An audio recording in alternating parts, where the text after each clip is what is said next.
বস কমে যান, তারাবি নামাজ পড়তে যাই। কি বলেন হাঙ্গা দিন রোজা রাখতে কষ্ট করিয়া এ থাক লাগবে না তারাবি। এ বস আপনি বাসায় এলেন। আরে না, তারাবি নামাজ না পড়লে রোজা হয় নাকি? রোজার সাক্ষী হলো তারাবি। তারাবি রোজার সাক্ষী কে বলছে? আর তারাবি কি ফরজ নাকি? রোজা ফরজ বস।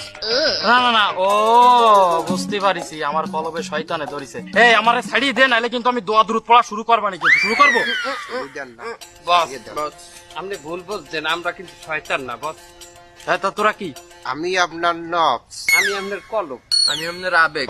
আলহামদুলিল্লাহ, রোজার মাস সবাই সামনে চলে আইছে, যাক ভালো। বস খারাপ। খারাপ হন ও বস আপনি কয় রেখাত নামাজ পড়বেন? 20 রাকাত। ভুল বস ভুল। কেন? আপনি ভুলের মধ্যে আছেন। 20 রেখাত কি তারাবির নামাজ হয় না? তারাবির নামাজ তো 20 রাকাতই। খাও কথা সেদিন হজ মাহফিলে বললেন না হুজুরে যে 12 রেখাত পড়লেও হয়। কিন্তু আমার বাপ চাচা দাদা নানা সবাই তো 20 রাকাত তারাবি পড়িছে। এরা তো সিরিয়া লুঙ্গি সিরিয়া জামা প্যান্টও পড়ছে। ও কি আপনি পড়ছেন কোনোদিন? না, তাও তো ঠিক। আচ্ছা, তা 12 রাকাত। খারাপ বস। ওই যান না। এত ব্যস্ত কেন? কয় রেখাত পড়বেন? 12 রাকাত। কে বলছে 12 রেখাত তারাবি? আর হুজুরে বলিছে না? নামাজ তো 8 রেখাত।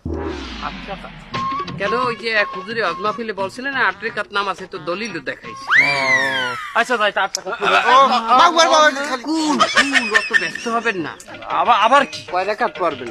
8 রাকাত। দূর এত কষ্ট করে এই মাত্র 8 রেখাত কেন পড়বেন? 8 রেখাত পড়লে যদি গুনাহ হয় বস